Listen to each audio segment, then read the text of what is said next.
Jomblo baik-baik. Bagi ngopi, bagi ngerokok, Ya. Assalamualaikum warahmatullahi wabarakatuh. Alhamdulillah, ini berarti satu penambah setelahnya. Nawaran. Rangkaian acara itu mulai satu rangkaian. Itu ditutup memang dari guru juga. Gimana caranya? Jadi kita memang agak membahas dari sisi bahasanya, coba katanya juga jangan pakai bahasa Sunda berbahaya, kita semua untuk pakai bahasa nasional. Dan itu insya Allah karena tujuan kita kan karena tujuan yang baik, sehingga dengan cara yang baik, termasuk bagaimana untuk terlaksananya kebaikan ini, berarti harus berbagai macam trik. Selama tujuan baik, insya Allah yang akan kita bawa pulangnya berarti hasilnya kebaikan itu tadi. Jadi terlepas pada akhirnya intinya, kalau udah upayanya maksimal, masalah hasil kan itu di luar kemampuan kita. Contoh contoh kita misalkan kalau tinggal di gerbang saja sebagai security, contohnya cicing di gerbang, lewat mobil lewat kalau misalkan cuma begini doang pikiran kita, nanti juga kalau melihat tergerak hatinya masih lebih umpama itu kan perkara yang nggak tahu. Nah, yang harus kita lakukan bukan kesana cara berpikir kita antar sampai ke tempat di mana dia akan pulang, bergerak ke pinggir jalan. Sampai ke sana itu kaitannya kimah insaniah, nilai kerja kita, nilai kemanusiaan. Terlepas siapa orangnya, mau orang Islam mau enggak, pokoknya itu adalah salah satu nilai kerja kita dari sisi kemanusiaan. Perkara dia umpama katanya peduli atau enggaknya terhadap kita itu lain soal. Tapi yang pasti kita sudah melakukan kebaikan buat dia. Supaya jangan sampai giliran dia mau pulang ada mobil akhirnya kan tabrakan. Dengan cara seperti itulah biasanya akan tersentuh hati orang. Tapi kalau cici wae mah di gerbang nunggu iya kan ke sana ini security lewat dan security lebih macam kayak gitu. Itu salah satu trik. Bagaimana trik itu harus dilakukan. Gimana pesannya? Ya, salah satunya. Oke, jadi kita awali dulu pada saat sekarang ini, setelah kita kumpul dari tadi niatnya udah lepas, niat itu sebuah tujuan, kemudian kembali dulu ke diri kita. Kita diciptakan oleh Allah untuk ibadah.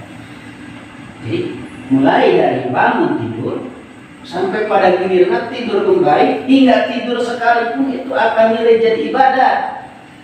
Sare namanya jadi ibadah. Gitu. Jadi harus diungkap secara detail masalahnya naon. Jadi gini ceritanya.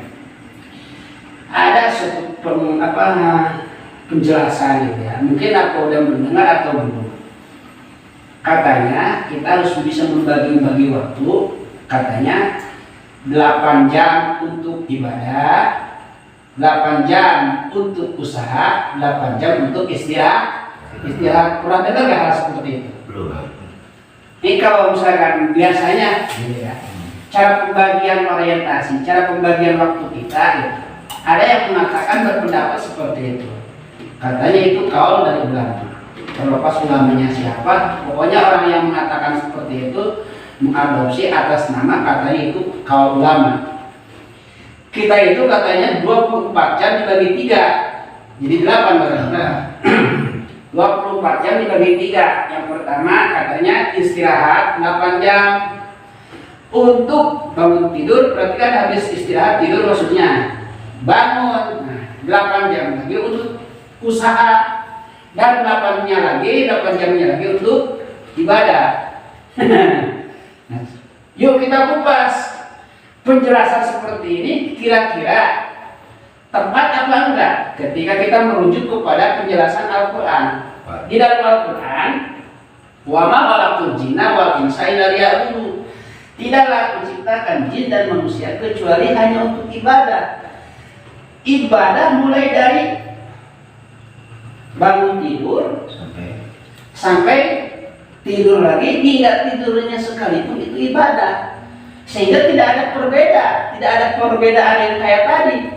8 jam untuk ibadah, 8 jam untuk usaha, 8 jam untuk istirahat. Padahal usaha sendiri itu ibadah. Hingga tidurnya sendiri gitu, bahasa istirahat itu pun ibadah. Kenapa? Karena dibalik kalau bukan ibadah berarti harus jaga. Kalau ibadah adalah taat, dibalik taat apa? Maksiat.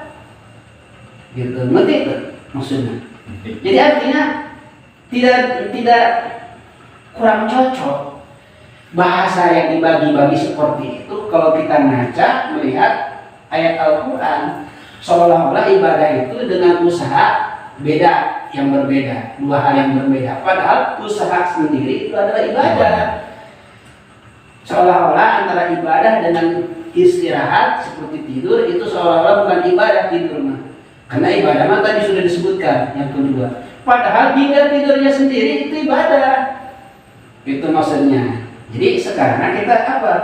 Supaya puas batin kita, gitu ya. Supaya puas batin kita bahwa di dalam hidup itu Allah sendiri mengatakan tidaklah Allah menciptakan kita semua kecuali untuk ibadah. Mulai dari bangun tidur, udah gitu sampai tidur lagi, hingga tidurnya berapa jam tadi, umpama 8 jam, itu pun merupakan ibadah. Sampai-sampai malaikat ajib tuh li'amalil mu'minin quluha khair. Kata malaikat, aku heran itu, aku ajib kepada pekerjaan orang-orang ini, semuanya bagus, dikasih nikmat, syukur, bagus nikmat. Karena syukur, kasih nikmat syukur. Giliran dikasih ujian cobaan dia sabar pun bagus. Jadi makanya malaikat heran. Makanya kayak tadi, kalau misalkan 8 jam untuk ibadah, 8 jam nanti untuk istirahat, seolah-olah istirahat bukan ibadah. 8 jamnya itu untuk usaha, seolah-olah usaha bukan ibadah. Padahal semuanya hidup kita selama di dunia harus bernilai ibadah. Artinya harus bernilai taat. Karena dibalik taat adalah maksiat. Itu insya Allah ya. Mudah-mudahan. Nah, satu penjelasan yang tadi sudah kita jabarkan. Jadi ketika ada kaul ucapan seperti itu ke batin kita tidak sah dengan ayat yang tadi. Kenapa? Karena ibaratnya di kotak-kotak. Betul. Contoh lagi. Di mata Allah, dalam pandangan Allah, manusia itu sama. Mau kulit hitam, kulit putih, kulit hijau, kulit hijau, menurut Allah sama semuanya. Dasar dalilnya apa kata Rasulullah? Inna Allah la yanzuru ila suwarikum wala ila ajmalikum wala ila ajsamikum walakin yanzuru ila qulubikum. Ayat takwa. Allah tidak akan memandang bagaimana kecantikannya kalau dia perempuan, tidak memandang kegantengannya kalau dia laki-laki, kulitnya kayak gimana, kenapa, nasabnya seperti apa, tapi yang Allah lihat takwanya gitu. Jadi kesimpulannya, orang mukmin itu pada dasarnya tidak ada pengkotak-kotakan. Ini mah kelas ustad, ini mah kelas 6 ceret. Rasul tidak mengatakan seperti itu. Rasul cuma begini, aku hanya sebatas manusia yang diberikan wahyu. Antara kau dan aku tetap sama. Di mata Allah hanya yang takwa. Makanya pernah tuh Rasul ngomong, kamu murid saya gurunya. Pernah tuh? Betul. Menempatkan semuanya yang ada dekat dengan Rasulullah, engkau sahabat. Sahabat itu adalah teman yang ketika jalan, gitunya, turun sama lembah, naik sama tinggi, berat sama dipikul, ringan sama dijinjing. Endah. Sehingga kedudukan antara kita tidak ada senioritas.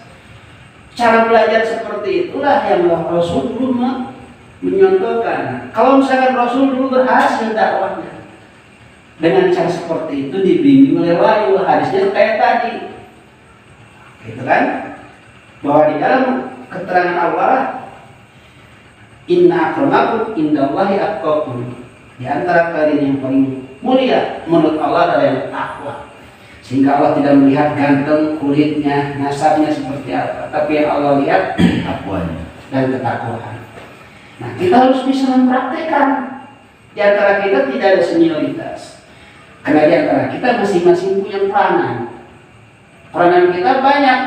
Nah, dalam hidup katanya ada yang berperan untuk terlaksananya ngaji misalkan, yang beli yang beli kopinya, semuanya itu adalah kita curahkan untuk terlaksana kewajiban. Nah, gitu, untuk terlaksananya kewajiban di mata Allah. Nah, berkenaan dengan keterangan demi keterangan yang tadi, kita harus sepakat dengan ucapan Allah. Kita harus setuju dengan ucapan Allah. Di antara kita tidak ada yang senioritas. Harus setuju. Kenapa? Karena kita mengadopsi, lagi berusaha mencontoh kepada Rasulullah agar berhasil ngajinya. Karena Rasulullah berhasil. Nah, kalau Rasulullah berhasil, masa kita akan nyontoh yang tidak berhasil? Gitu maksudnya. Kan begitu. Nah, insya Allah katanya. Nah, kemudian ada poin-poin tertentu yang memang harus dikedepankan dalam kajian-kajian mahina ya. Mungkin kan tiap-tiap kita pasti akan berbeda-beda di dalam menyampaikan gitu.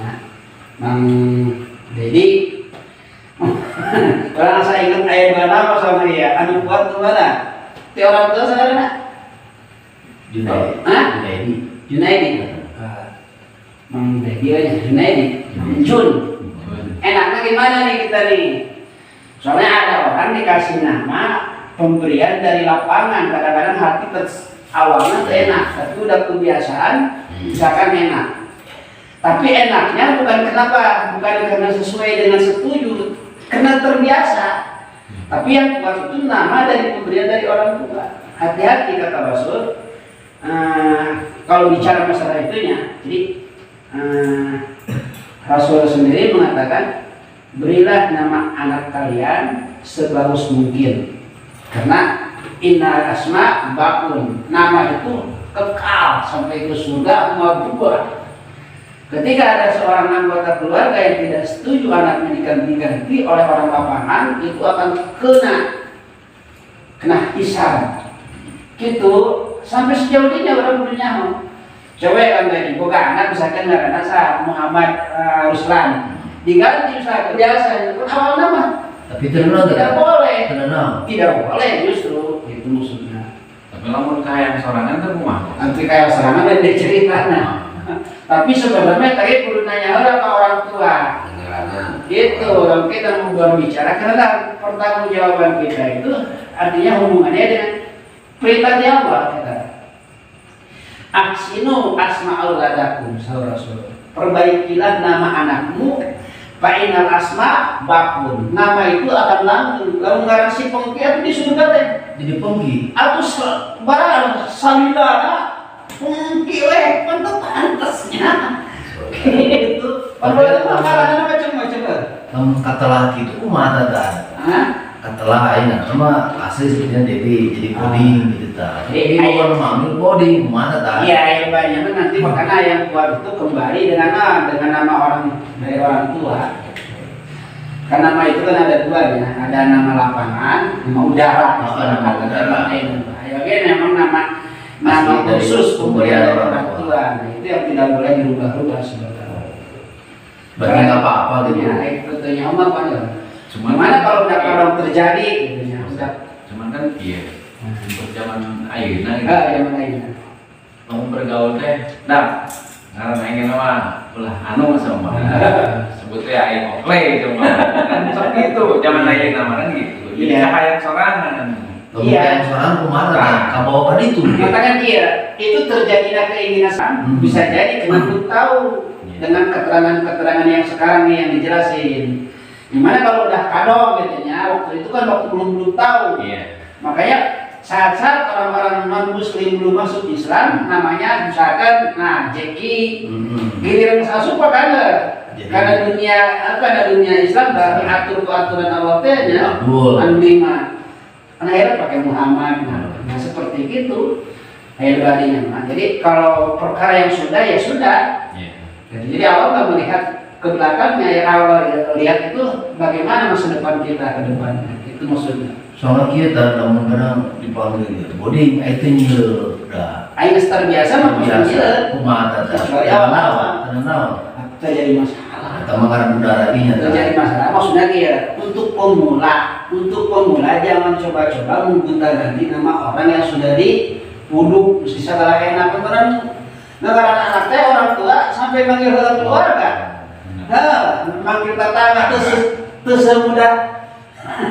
Asalnya cepat baik nama anak batur diganti. Jadi itu menang ganti ngaran anak batur. Termasuk saya kan iya dia usaha gitu karena dia gitu diganti sorangan kurang jadi katelah. Oh zaman enak gitu. Itu jadi hisab tetap. Itu akan kena gitu, akan kena permasalahan. Nah, masalah urusan mana dengan manusia itu. Manusia yang memang mengganti sementara orang yang punya namanya kan kewajiban orang tua itu ada 3 terhadap anak. Pertama memberikan nama, yang kedua nafkah. Gitu. Kalau perempuan nanti mengawinkan, kenapa awalnya wajib ngawalian kecuali lelaki. Nafkah ini bukan hanya sebatas nafkah yang sifatnya makanan, minuman, pakaian, bukan. Tapi termasuk nafkah batin dalam artian ilmu. Tidak mampu diajarkan sama orang yang sudah yang ahlinya gitu. Jadi nafkah di situ ada 2 artinya, bukan hanya batin lah istilahnya tadi. Yang menganjal nafkah. Makanya kata bagi nafkah itu kan seakan-akan apakah ada haram doang ya. Padahal sandang, pangan, papan, termasuk ilmu disapa itu kewajiban orang tua. Kemarin kita membahas nanti waktu di Pasir Rekaman. Ingat ke? Coba kita upayakan tiap pertemuan. Jadi ada yang sambungkan kembali dulu misalkan Dina dilarat dari pembahasan di YouTube, nah, akan timbul nanti pertanyaan. Oh bisa katanya gitu. Jadi supaya kita ngaji itu ada bekas kan nanti. Ya. Oke, mungkin di saat dia saya akan jelasin dulu kenapa betapa pentingnya mengenai keimanan. Ya. Keimanan. Jadi gini ceritanya. Di dunia ini, pada dasarnya Allah di dunia ini nasib manusia ayat 2. Kalau bukan iman, berarti kafir. Itu ulanginya. Di dunia ini manusia. Kalau iman kafir, sama golongan jenis gitu. Kalau iman kafir, ya awalnya gitu. Kemudian, nah untuk kafir ini terbagi 2. Lihat dalam Al-Quran. Lam yakunil ladzina kafaru min ahlil kitab wal musyrikin. Nah ya kayak kafir terbagi 2. Ayat kafir ahli kitab, ahli penginjil, tahu kitab Injil gitu. Tapi hanya sebatas kitab Injil doang, dia nggak percaya akan keadaan kitab Al-Quran. Jadi itu percaya karena kitab Al-Quran, percayanya karena Injil doang. Termasuk tidak menerima kerasulan Nabi Muhammad. Jadi ada 2 nih kafir. Ada kafir ahli kitab, ada juga kafir orang musyrik. Contohnya kan orang musyrik. Nah ini dulu yang kita harus tahu. Orang musyrik itu hampir sekarang kebanyakan orang yang dari umat Islam. Apa sih bahasa kata istilahnya definisi daripada musyrik? Musyrik itu menduakan Allah, mentana lain Allah. Gitu. Contoh kecilnya misalkan minta di satu sisi orang minta, kalau di sisi lain minta tak salian ti Allah. Contohnya misalkan seperti adat istiadat anu makna ulang tahun dengan cara tiup lilin, itu bagian daripada kemusyrikan. Karena di dalam tiup lilin itu ada, jadi kebiasaan-kebiasaan orang non-muslim yang melakukan hal itu, dia mah melakukannya sesuai dengan keyakinannya, mintanya kepada dewa api. Itu simbol hadarohnya.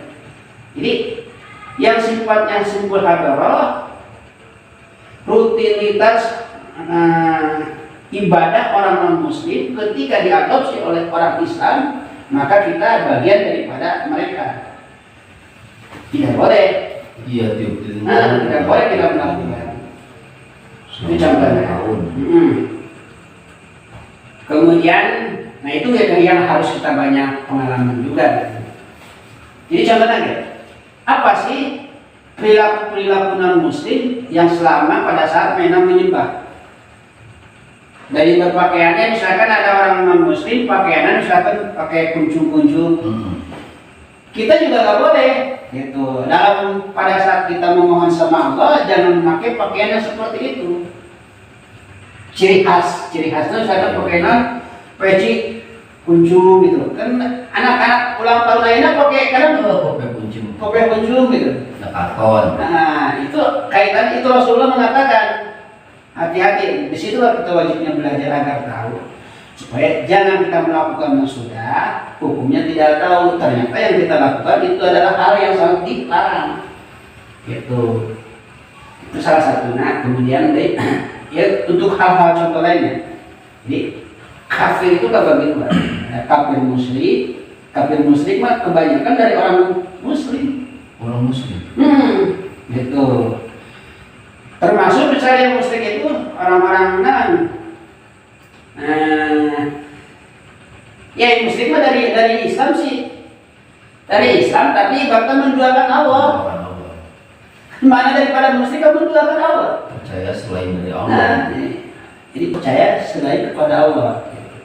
Misalkan batu cincin gitu. Jadi punya angker, punya keyakinan, waduh, untung batu cincin saya misalkan dipakai. Kan kita jangan percaya kepada sesuatu bahwa dibalik sesuatu itu kalau khasiat sih lain lagi ya. Tetap tiap-tiap barang ada khasiat. Seperti ini. Tapi gimana kalau tadi pakai cincin syariat gitu, syariatnya pakai cincin. Itu gimana tuh Ustaz? Ya Allah. Bedakan syariat dengan khososiyat. Kalau khososiyat itu disebut kadar. Contoh, cabai dimakan timbul ada. Itu khososiyat kadar.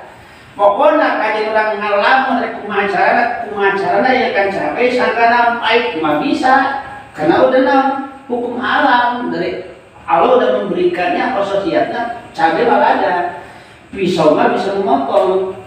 Gitu. Lamun bahasa lagi ya, adena ayah cabai. Lamun terus cabai dodaran muang guna, kan muang musri. Muang guna karena kurang lada, kurang enak. Gitu. Tapi lamun dia mah adena ayah bukanan baru cincin, akhirnya selamat. Nah itu kan jauh. Lamun dia mah adena orang buka batu cincin, akhirnya ya kuing dia cairan atau kabuhuran kan jadi harus jadi pengadanya mengatakan hari ini bukan batu cincin kaitannya jenam yang selamat segala macam jauh. Tapi kalau diawali dengan syariat gimana tuh kan? Syariat itu batu cincin bisa ini gitu ya, syariatnya ini hakikatnya Allah gitu gimana tuh? Jadi malah kami dulu yang namanya syariat. Artinya syariat aturan adalah 5 wajib, sunnah, mubah, makruh, haram. Yang punya syariat siapa? Allah. Terus yang memakai syariat kita. Terus berkaitan dengan batu cincin syariat mana? Sepertinya kata orang tenan naon gitu kan. Jadi pakai batu cincin bisa ya kembali karena syariat. Pakai batu cincin bisa haram. Pakai batu cincin bisa sunnah. Make batu cincin bisa mubah, bisa makruh. Itu wajib, sunat, mubah, makruh, haram. Mungkin itu. Jadi kaitannya saya pun eta. Lain kait-kaitan saya pakai batu cincin, orang jadi aturan mereka tabrak. Memangnya orang mereka tabrak. Jadi kayak tanah. Jadi kesimpulan Surat 5 iya gitu. Hubungan yang kelima awal. Jadi kesimpulan mau besulah iya Artinya jadi dia pakai batu cincin respek puasa kan ya. Pakai batu cincin kan beda kan, pakai batu cincin yang itu beda. Di nanam, di ketinggalin ge bagusnya beda. Saya hubungannya dengan masalah naon-naon gitu. Kan zaman kadang kayak batu cincin juga sio kadang tenggerak di bawah gitu. Bohong kayak kapan ini? Memang orang mau bisa semudah secepat mengembalikan tanah. Hukum apa ya? Walaupun dikait-kaitkan misalkan satu benda keris lah apalah dengan syariat kelima ya wajib, sunat, mubah, makruh, haram. Saya hubungannya dengan selamat atau tidak, gitu. Mau bedog, ya. Mau bedog bisa wajib. Lalu mengenai kelas sulu, jangan pakai kena sulu, menyari kelas sulu kemawasi sedangkan orang misalkan terbuka suluh wajib dikeluarkan, berarti mau bedog untuk terlaksana buka suluh berwajib mau bedogna karena usaha nake wajib. Mau bedog bisa sunat, bahkan dengan mau bedog bisa haram. Kalau memang misalkan nyawa betul itu keribut udah mau bedog kan seakan-akan mesti butuh bedog lain dia pakai ngadek bisa haram yang peluang untuk diinyam. Nyilakkan terbatu, sampai diinyam kena, iya bedogna. Coba gerak bedogna. Itu ya. Jadi kembali udah. Iya hal-hal kan orang kena bahasnya muslim. Muslim itu kabagi dua kafir teh. Ayat kafir kok terpercaya. Nah, termasuk terpercaya karena naon-naon perkara anu wajib percaya orang contoh. Ini saya rukun iman lainnya, ayat iman ke Allah, malaikat, kitab, rasul, jeung hari kiamat, qadar. Nah, terpercaya hiji we. Itu kan terpercaya hiji misalkan di antara benar. Karena terpercaya misalkan aya hari kiamat. Musyrik gugur kewajiban kafir langsung. Soalnya karena dina keterangan anak gitu ya. Lamun orang terpercaya hiji wae hiji perkara anu wajib diimani, orang terpercaya itu kafir hukumna. Maka orang perlu percaya sakabehna. Itu rukun Islam ge sarua tah. Atuh iya gitu. Contoh wae orang ningali heulanya sejarah iblis. Lamun orang percaya paling percaya orangnya berdasarkan keterangan Al-Qur'an hadis. Disebutnya naik percaya keimanan orang kan disebutnya hakul yakin. Iblis mah ainul yakin percaya nak Allah teh karena jawab itu ke iblis mah. Nah, sanaon sadosa-dosana sakafir-kafirna iblis teu pernah iblis mah nyembah berhala teu pernah. Pernah iblis mana misalkan nyembah salian ti Allah teu pernah. Iblis teu pernah nyembah berhala. Pada jelema zaman lainnya nyembah nafsu, nyembah berhala, nyembah pamengkong. Iblis mah salila hirupna 18.000 tahun. Salila hirupna sampai kemarin abawas tambah. Itu nyembah Allah. Tapi kenapa mainnya sampai jadi kafir? Hiji kesalahan anak dulu. Giliran kita sujud ke Nabi Adam, jadi emong sakit itu, emong kageser kedudukan mana. Jadi anu ditinggali teh anu ditinggali teh, cenah ada mah minta kemarin sore. Gitu. Cuma yang kudu ibaratnya senioritas, banyak kudu eta kana junior. Sujud. Jadi itu ditinggali kumanehna saha anu ditahna. Lamun ningali saha anu ditahna kan Allah